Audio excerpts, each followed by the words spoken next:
It's hard for pictures to be scary. I watched one scene from Hereditary, and for the next couple of days, if I have to use the restroom at night, no shot am I walking out into the hallway. I'm resorting to the gamer bottle. I think it has to do with realism. In the moment, this is unnerving to look at, but my brain knows that these things can exist. When I go on a grass-touching expedition, I'm not just gonna run into some inked monster. However, stuff like this? My brain can't consider it entirely impossible. Manga is inanimate, devoid of not only movement, but sound in a third dimension. You can take your time turning each and every page, preparing yourself mentally for the scary thing coming up. There's no surprise and no uncertainty. You have control. Basically, stuff like that can happen.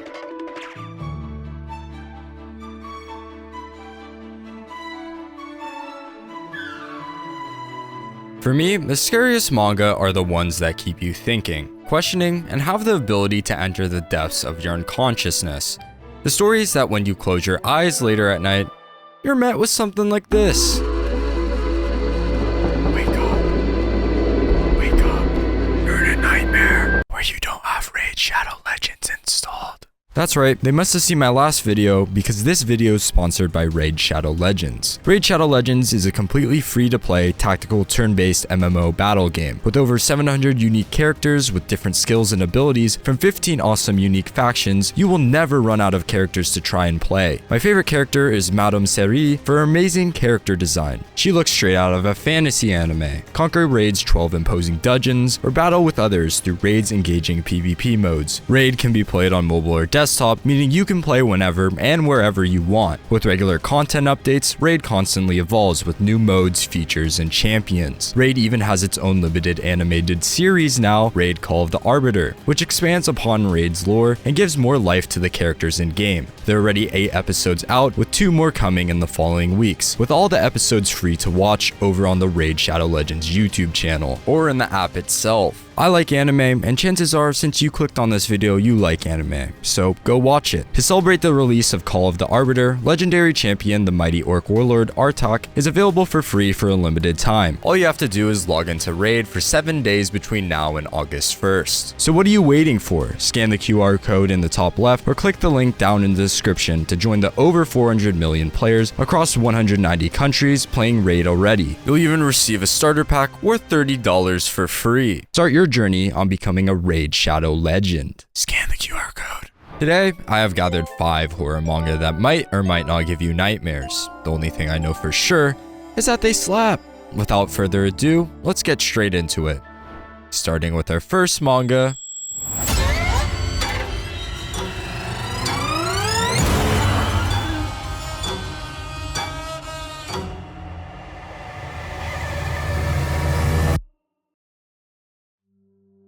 this is Alice. She's awoken in an empty room with nothing but a door with the number 430 plastered on it. Curious, Alice approaches the door and begins to open it, but before she can, she's greeted by the owner of the manor, a serpent. The serpent tells Alice to sit tight in her room until the party begins, a party that will only begin once the manor's number of residents reach the number 666. Attempting to keep Alice in her room, she's told that as long as she patiently waits, all of her wishes and desires will come true. But Alice doesn't want that. Her wish is one that the manor cannot fulfill. She wants to return home. So, as soon as the serpent leaves, she opens the door again, only to find that her body starts to rot the moment it leaves the room. Alice is stuck in this manor for eternity, as those attending the party are required to. However, the serpent reveals to Alice that there is one way to return to the outside world. Reach room 0. The problem is, Alice resides in room 431, meaning that she would have to pass through 431 rooms, and the farther away from your room you are, the faster your body rots. Despite this information, Alice optimistically pushes forward, wasting no time to begin her journey to room 0. And what awaits her in the very next room is a spectacle of insanity.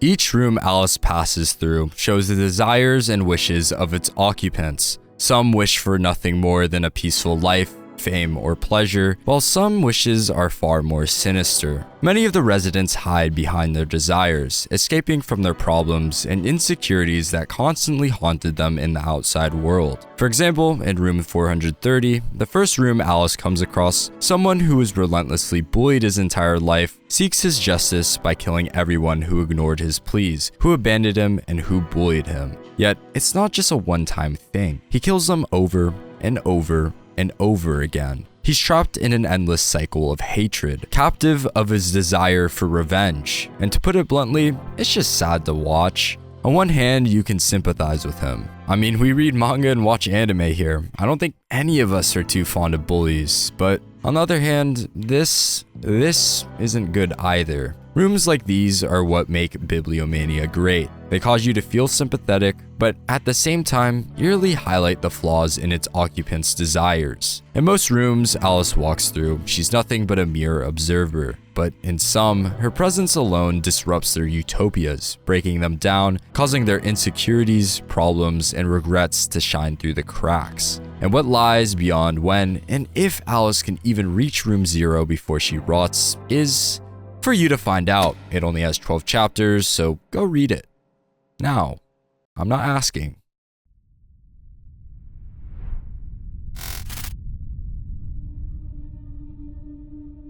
Seiichi and his wife don't have the best relationship. In an attempt to patch things up, Seiichi has brought her to an island with the intention of seeing a waterfall that supposedly will bring the couple's happiness. However, on the way to the waterfall, they get lost, leading to an argument to sprout between them. Miki's irritation rises as the radio doesn't work, and Seiichi, a grin forming on his face, starts giving the history of the island being a battlefield where soldiers valiantly laid to rest, which honestly, understandably, sets Miki off. She angrily dismisses this trip as an excuse for Seiichi to do research for his next novel. But Seiichi sees it differently. He feels that he has sacrificed everything for his family. So when Miki drops a way less understandable line that it's Seiichi's fault that their son is dead, something inside him snaps. Every ounce of hesitation in his wavering resolve completely disappears. Because Seiichi didn't bring Miki to the island to make up with her, he's brought her there to get rid of her.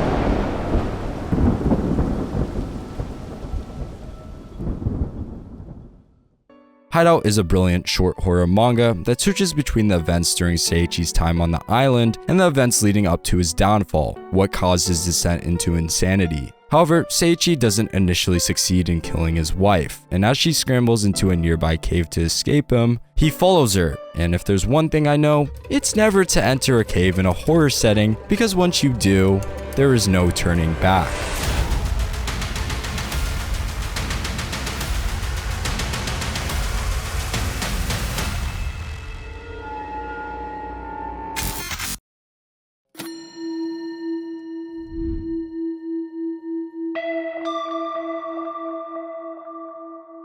Daigo is a cop who has recently been dispatched to Kugo, a small rural village in Japan. Just a week into the job, he gets a call about a dead body found in the nearby forest, and is promptly guided to it by the locals. However, once he reaches it, he finds something very unsettling. The locals claim that their grandma was killed by a bear, and from a glance at the body, their story checks out, until Daigo looks closer, noticing bite marks on the dead body's wrist. Upon closer inspection, he realizes that the bite marks resemble a human's. He quickly brings it up to the locals, but they get defensive. Defensive to the point of pointing a gun at Daigo's head. But after a little bit, they laugh it off, simply labeling it as a jokeful hazing before making an implicit threat to Daigo.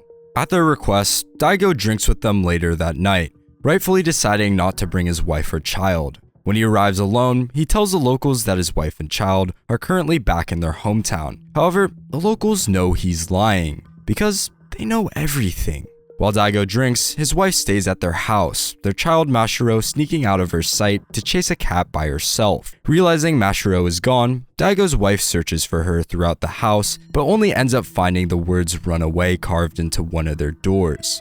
While Daigo's wife discovers the warning, their child Mashiro ends up running into something even more unnerving. This is the first chapter of Gannibal, and to say that it completely hooked me would be an understatement. I read until I was caught up, and after sadly finding out that there were 101 chapters untranslated, I went digging, and I found out that Gannibal got a live-action TV series adaptation at the beginning of this year. And I know that's making a lot of you go, Leave me alone!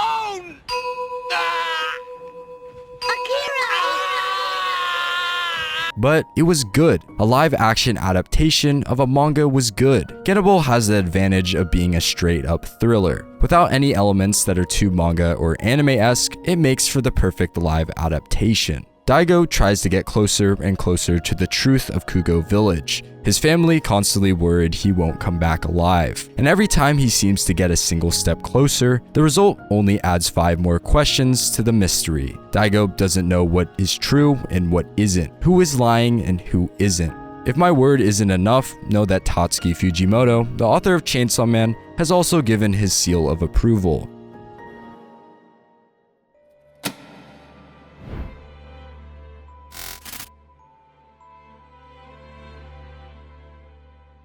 Junichi Naruse is a timid guy, just scraping by in life. He works at a phone company, forced to suck up to his superiors. His only escape and joy is painting in his pastime. However, luck has found him. In a shop where he purchases paint supplies, he ends up meeting the love of his life, and their relationship quickly progresses.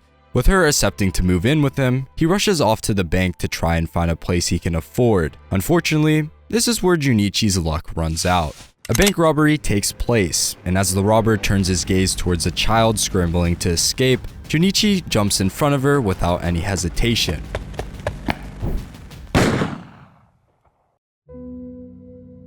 It's a miracle. Despite being shot in the head, Junichi lives. However, Junichi will soon realize it isn't a miracle, but quite the opposite. It's actually a curse that will slowly poison and destroy everything in his life, because he soon finds out that half of his brain has been replaced by someone entirely else. At this point in the story, I became curious. How rooted in reality was this? So I did some research, and what I found was interesting but scary. Brain transplants aren't possible. Yet. They tried on monkeys in 1970, but the monkeys didn't live past several days. However, hearts can be transplanted, and while this is already well known, what isn't is that some heart transplant receivers have reported changes in their personalities that mimic their donors. Paul Pearsall conducted research on this topic in 2002, and Claire Sylvia, a recipient of a heart and lung transplant, has written an autobiography detailing her shift of likes and dislikes in personality after her surgery. And while doctors say that there's not enough scientific evidence to support the claims of cellular memory, the brain does have memory. So, in theory, what would happen if half your brain got replaced? Organ donation is a good thing. But if the operation was non-consensual and the donor had a twisted personality, what would the result be? And that concept scares me. The idea that one day you'll wake up and not be yourself anymore, that something about you has completely changed, not because of an experience or event that made you reflect, but because of an unwanted foreign entity. The very you that you have spent your entire life shaping, trying to understand, and maybe finally coming to accept,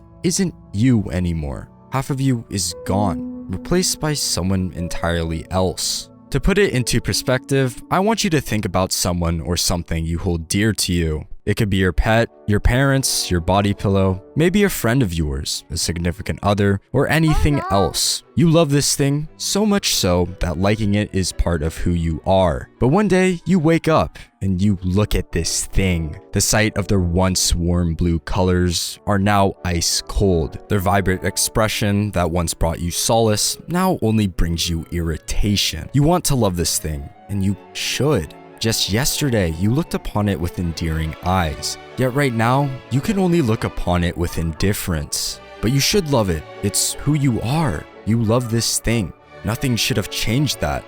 So you try to pretend that you still do. However, as you put up with your own act, every interaction that used to bring you joy now fills you with boredom. Their once exhilarating presence only duels your day. And it builds and builds and builds until it turns into anger. Until you just want to tell it to shut up! That's what Junichi goes through. I know I didn't talk much about the manga itself, but I'll end this recommendation with the last double spread of the manga. It's zoomed in and without context. However, if you read heads to the end, you'll understand what I'm feeling right now.